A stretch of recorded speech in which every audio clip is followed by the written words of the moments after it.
Hello, I'm Debs. Thanks so much for joining me and welcome to my little studio today. Okay, so today we're off to the frozen shores of Canada to paint this little painting here, which I entitled Frozen Shores. It's a little 6x9 and I painted it on Fisher 400 sanded paper. I used both soft pastels and pastel pencils in this, purely the pastel pencils because it's quite a tiny little painting, so much easier to get in all those little areas. But you can certainly use soft pastels all the way through this, but maybe do a slightly larger version. Alright, so let's have a look at the colours that I chose and let's get painting. Okay, so let's have a little look at the colour palette that I chose for this scene. If you look at the reference photo, and I'll pop the link down below for you, I've decided to go a little bit more pinky mauvey, warm this sort of very cold scene up a little bit. And as you can see there, I've also got a sparkly watercolour, which I tone my paper with, and a couple of iridescent, sort of mauvey iridescent, and a sort of silvery white there, just to give it that little extra bit of sparkle. All right, so let's go on and let's get painting. Okay, so as you're coming in here now, the first thing I did was I toned my paper ever so slightly with that sort of sparkly watercolour there. Very difficult to pick up on the camera on the actual paper itself, but as you can see on the background there, it's this lovely sort of sparkly aqua sort of colour there. Just a subtle hint, I just wanted to give that little bit of sparkle underneath the picture.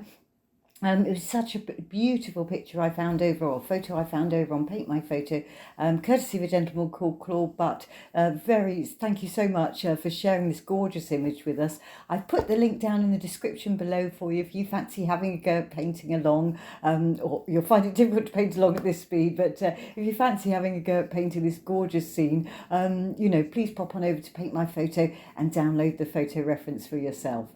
But as I say, painted, sort of toned my background paper first, let that dry, and then I came in and just did my initial sketch with a couple of pastel pencils there, a dark grey and just a light creamy colour, just to establish my main areas of where I'm going in the painting.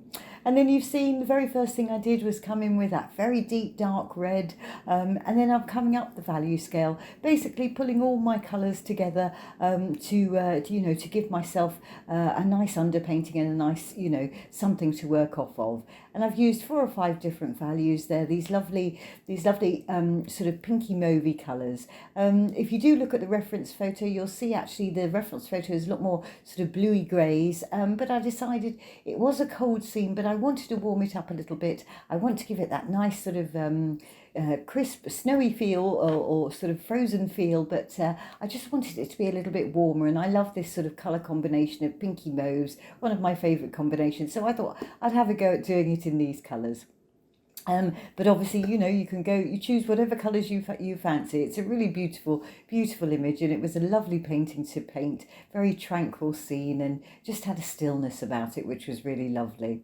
So as you saw, I sort of put down my base colours there, and then I came in with my piece of trusty pipe foam insulation and blended all that in. Now, obviously, with my colours there, I've come in straight with my soft pastels, purely because I don't have those in harder pastels, the colours that I wanted. So I came in with my soft pastels, but as always with me, I kept my touch very, very light, so I'm not clogging up that paper. This is on Fisher 400 sanded paper, and it's just a little painting, a little 6x9, which is why I utilise, later on you'll see me utilising some pastel pencils just to get in those little bits and help me with the shading and things like that. You can obviously, do it all in soft pastels if you want to. So now I've sort of like rubbed it in. You're seeing me coming in now and adding a few more little colours. I'd like this, this front sort of icy bank here, snowy bank, to sort of feel as if it's snow, and rather than sand and things. I want it to feel like a snowy bank there, so I'm using a few of those blues there. So I am using blues, but I'm just veering more towards the pinky mauvey ranges to this. So again, coming up, starting with my darkest value first, and basically re-establishing what I've done and starting to sort of build up these layers, starting to get some detail in the front here. Now, normally when I'm doing a painting, I would normally do the sky first, but in this instance, because I've got some very, the dark rocks and things like that, I wanted to get the balance of what's going on underneath first before I came in to do my sky. I'm a little bit naughty. I tend not to do a colour study, so I sort of discover as I go along. But I felt on this one it didn't really matter because I'm using similar colours top to bottom. So it doesn't matter, if I go into the sky later. But if you want to do your sky first, that's totally up to you. Normally I would suggest that so that you're light, especially if you've got perhaps a dark sea. You kind of want to do your sky in a light sky. You kind of want to do your sky first because some of that pastel will drop down. But if you're a little bit careful, you can just tap it off if it does drop down. And as I say, in this particular scene, it really doesn't matter because I'm using very similar colours in the sky as I am sort of down below. And as you can see, I'm adding these more colours, and I am still blending at this stage. In all of this, this painting, and in most of my paintings, I do tend to blend those first few layers, get them into the tooth of the paper. So I can add add the fresh pastel on the top, and sometimes I use a variety of things to blend. As you see there, I've got my sort of trusty DIY hard bristle paintbrush there, which I'm using. Sometimes I'm using the pastel pencil, and sometimes I come in with my finger. And it really just depends on what area I am. And you can use pretty much whatever you want. You can use perhaps a paper torchon if you haven't got one of those hard bristle brushes that I'm using there. But I use that in the areas perhaps I want a little bit more direction, when I want to blend. Sorry, a bit of a frog in my throat there. Okay, so as you can see, I'm using my pastel pencil now, just to kind of get these rocks in place, and sort of, get the shoreline, and also my horizon line. Now that's one thing I do want to point out. On your horizon line there, where, make sure if you're doing a sea, make sure that you've got a nice straight line across there. You don't want it dipping down. Your painting is going to look quite strange if it's not straight. That's one thing you really do, on a sea scene, especially, when you've got no sort of trees to break it up and, hide behind. You want to make sure that horizon line is really nice and straight. So I do take some time and I go backwards and forwards. All the way through here, adding some lights, and just really getting the feel of this foreground before I go on up into that sky. And as I say, blending at times, sometimes using my pastel pencil, sometimes with a tool.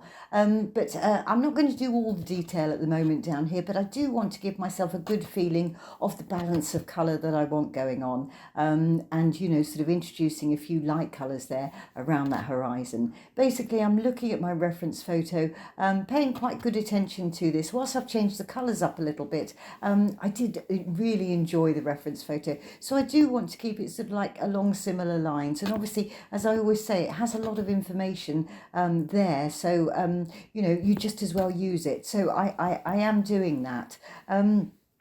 Coming up into my sky and things now. I'd like to give the feeling of this sky. It's such a beautiful, sort of, as I say, real stillness about this particular photo. I think it was taken in Canada, really beautiful. So, I really want to keep that sort of movement of everything sort of drawing you into that lovely sun there. So, I want to make sure that, all my strokes are directional, where they're horizontal. I'm keeping my strokes horizontal, where we've got sort of angles. I really want us to be drawn into that lovely sun.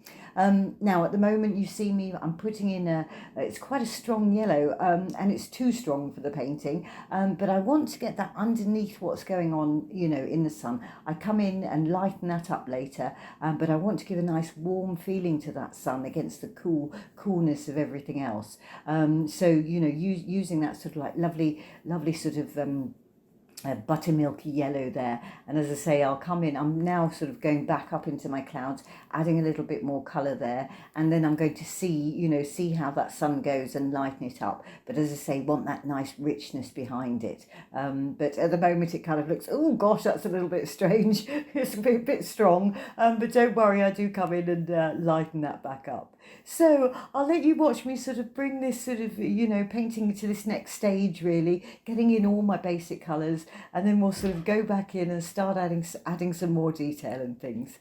All right, so I'll pop on some lovely music and I'll see you in a mo.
And so now I'm sort of pretty happy with what's going on up in that sky. I've kind of got the balance top to bottom that I was looking for. You know, I do come back in, and as you can see, you know, I'm using those pastel pencils to help me blend out that sun into the background. And as I say, sometimes using my finger, sometimes using the pastel pencils, sometimes a tool. One thing I will just mention, if you're doing your sun and things, you want to keep that sun really nice and fresh.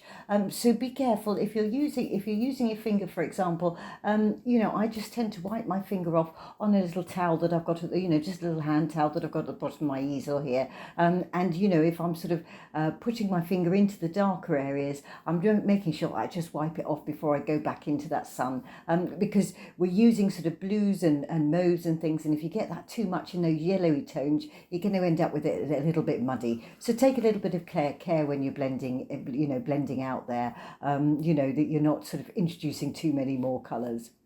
And so now you're seeing me sort of like I'm starting to put some detail in here. Now I've kind of got the overall thing. I want to get some of this beautiful detail. Obviously in the foreground you see more detail than you do up in, you know, further in the distance and things. And as I say, in this area I'm using a combination of pastels and my pastel pencils to help me. I want to make sure that, you know, I've got those little cracks in the frozen bits, and that this snow has got some undulation going on, and it's not just a flat area.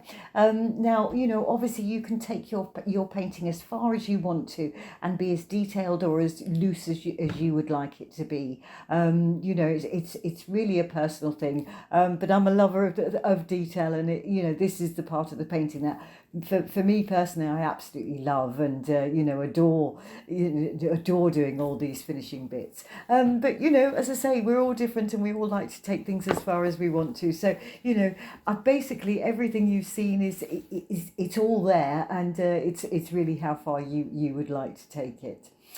So as you watch these sort of, you know, these final details come together, I hope you've enjoyed the video. If you have, you know, please do give me a thumbs up, subscribe to my channel. I'd really like this to grow. You know, I need some more subscribers on here, you know, to help me grow, and you know, bring these videos to you over here on YouTube.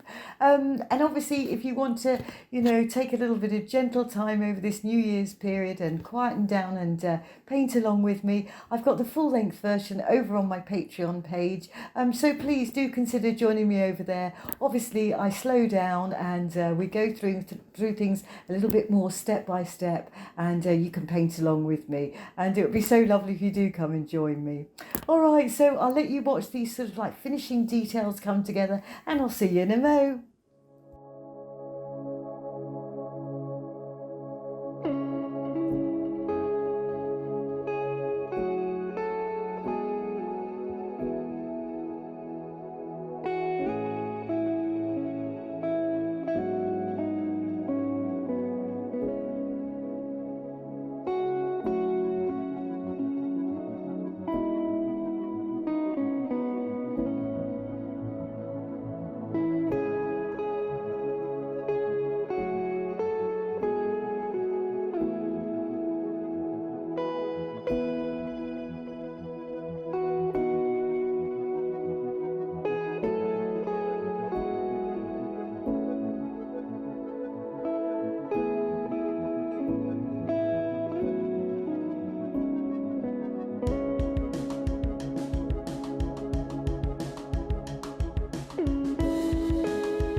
So just getting to the end of this painting now. You saw I popped my signature on it, which is something that I often do once it gets to a point and I think, oh yes, it's nearly there. But then I like to go away and just sit with the painting for a couple of days. So whilst you're seeing it continuous, I did actually go away for a couple of days and just let the painting sit with me, just see if it needs anything else.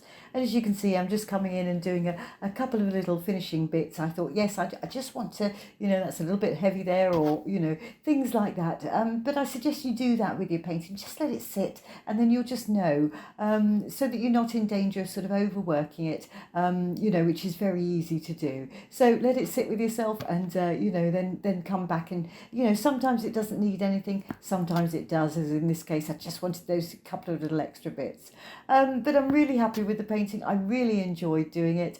I may well come back and revisit this and do a bigger version, because it was such a joyous painting to do. And I actually really liked the finished painting. It was one of the ones I thought, oh yes, I love that. So this one's ended up on my wall for the time being anyway. Okay then, so thank you so much for spending some of your time with me. I do hope you've enjoyed the video. I wish you a lovely week and hope you get a chance to do some painting. And if you do, happy painting.